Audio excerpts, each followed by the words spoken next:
Hello, I am working on a project I'm calling Color Chords. What this will do is it will generate a random color, and based on that color, will generate a chord using tonejs synthesizer.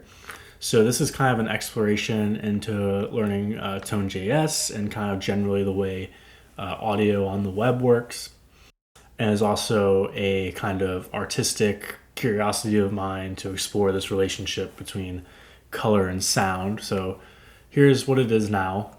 It's still a work in progress, but what I have now is I have the notes. So it'll play the chord, although that chord is going to have the same timbre each time, meaning the synth is on the same sound setting. So there's not as much variation in the sound as you would like, and there's also the UI isn't that great yet.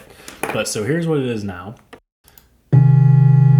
So every time I press this button, we're gonna generate a new chord, a new color, which results in a new chord.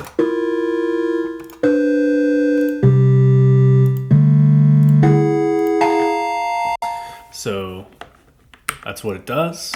And let's see how I did that. So I started out with a vanilla JavaScript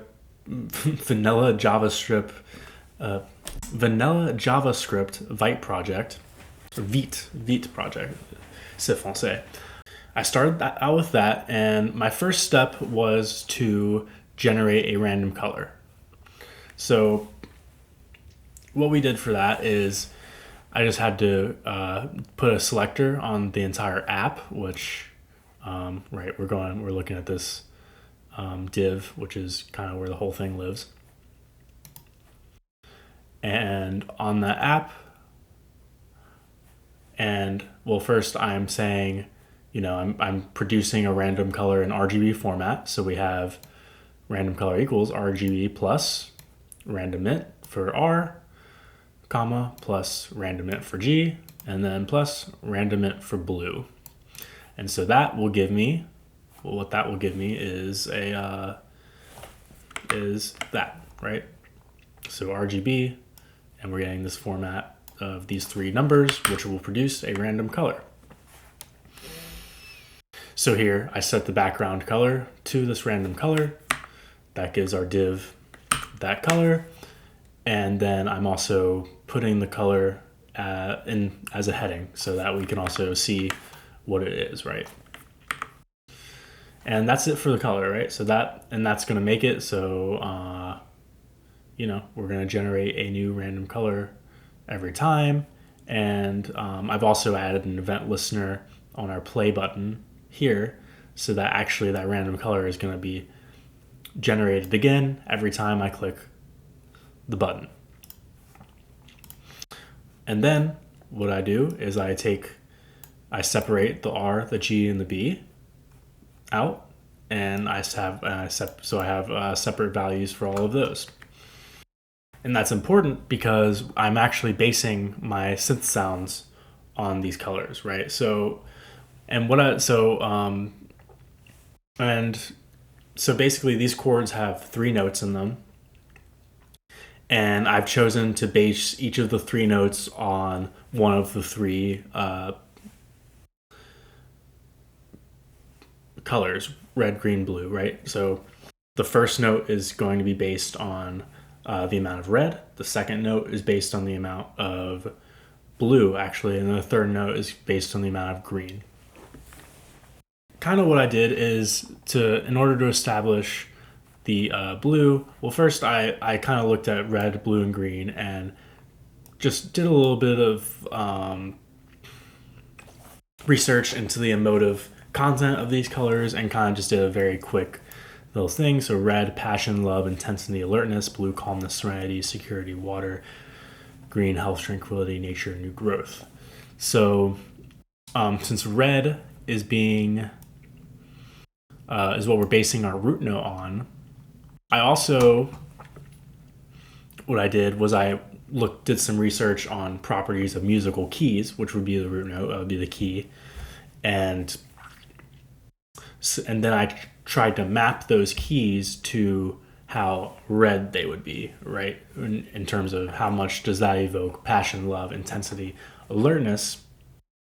And so I basically ranked them like that. So I ranked them. I said G was the least red key and E was the most red key. And I mapped it all here, and you can see I mapped it out all in ranges of 0 to 255, which these numbers are all ranges 0 to 255. So I have red based on the level of red, so we have 119 here. So our root note in that chord is going to be A sharp. And that's how we established the first note.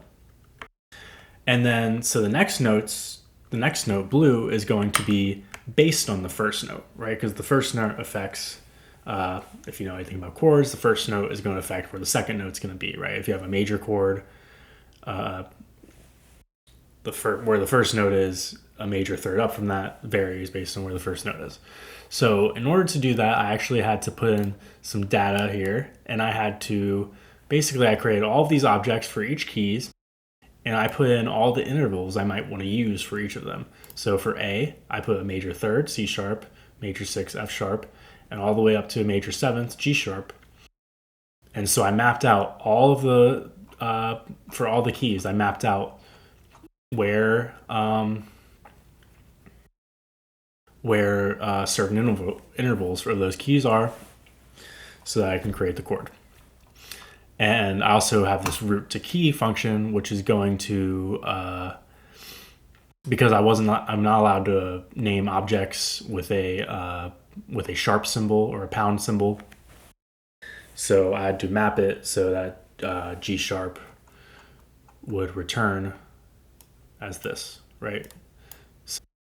Okay, before I get into the second note, I want to include an important part of this, which is the octave. I actually changed the octave of the chord to be based on the sum of all of the numbers, right? So basically what this results in, since all the numbers being at their max results in white and all of them numbers being 0 results in black, a lighter color is actually going to be a higher pitched chord, right? So it's kind of a lower pitched. And then we're going to go a little bit higher, lower, because those numbers are all quite low, a little bit higher, and then we have a much higher one for a lighter chord, right? And the reason it does that is because it takes the sum.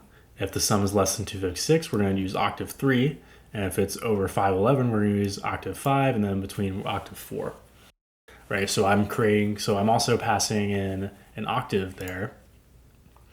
And then, so when I find this root note, I return actually the note plus the octave, and that gives me the format that I can send to. So if it says E, it might say return E3, and that's the note that the synth is going to play. So that's how I decide the octave there. And so for the second note, I'm actually have established a bit arbitrarily, but my logic here is blue evokes sadness in my culture. Blue is, blues music, that's sad. So I figured the more blue, the more not necessarily dissonant, but minor sounding the interval should be. So our lowest range of blue is going to give us the minor third, right? And we're calling, again, the data over here, minor third, right? Major third. And then, we have major 6 for the next interval, perfect 4th, perfect 5th. And then for the most blue, we're going to have minor third and minor 6th. And that, again, is going to turn that plus our octave. And then that gives us our level of blue. And then, so the blue is kind of, it's kind of establishing the main emotional characterization of the chord, right? Because if I have a major third, that's going to make the entire chord major. If I have a minor third, that's going to make the entire chord minor. So blue is kind of establishing that. And then for the green levels, I'm adding our third interval, and that's going to either be a 9th, a 7th, or a 5th.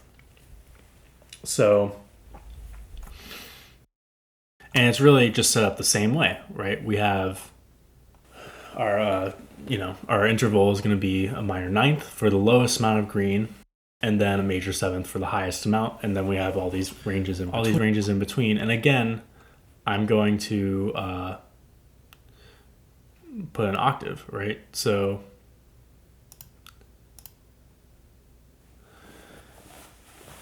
and that's interesting. So I actually raised the octave.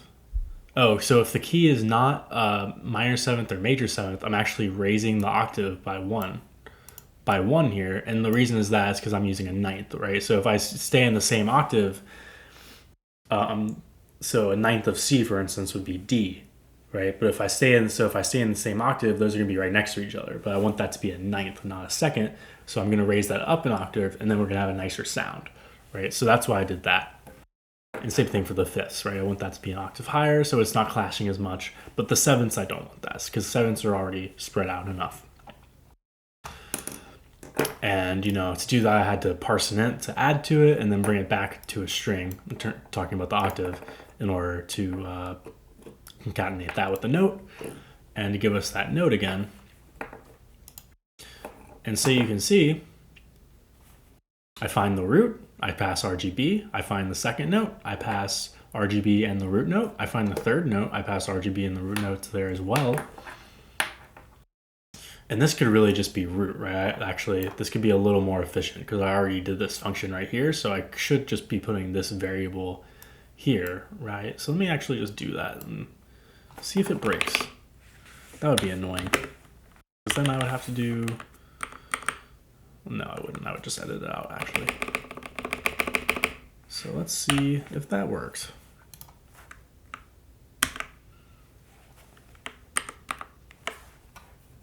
And it did. So yeah, now it's a little more efficient, right? And that's it for that. So my next steps are going to be actually to change the timbre of the chord as well as the notes. So, that'll be things like maybe it'll be a more aggressive sound if there's more red. Maybe it'll be a more chill sound if there's more blue. I don't know. Let me know if you have suggestions about that, actually, because I'm still trying to figure out how exactly the color should affect the sound. This is an interesting relationship. I know I don't have it perfect right now. One big thing I'm missing, actually, is there's nothing that actually calculates the ratio of these numbers together, and that's a big factor in what the color actually is, RGB. So this isn't necessarily look bluish because it has a lot of blue. It looks bluish because it has a lot of blue and not a lot of the other things, right? If it had a lot of the other things, it would just be basically white. So I need to also, and maybe that's what I'll do with the timbre, right? Actually, that's a great idea. So maybe I'll base the timbre on the proportion of those. Anyways, I hope this was helpful, interesting, or whatever. Stay tuned for part 2.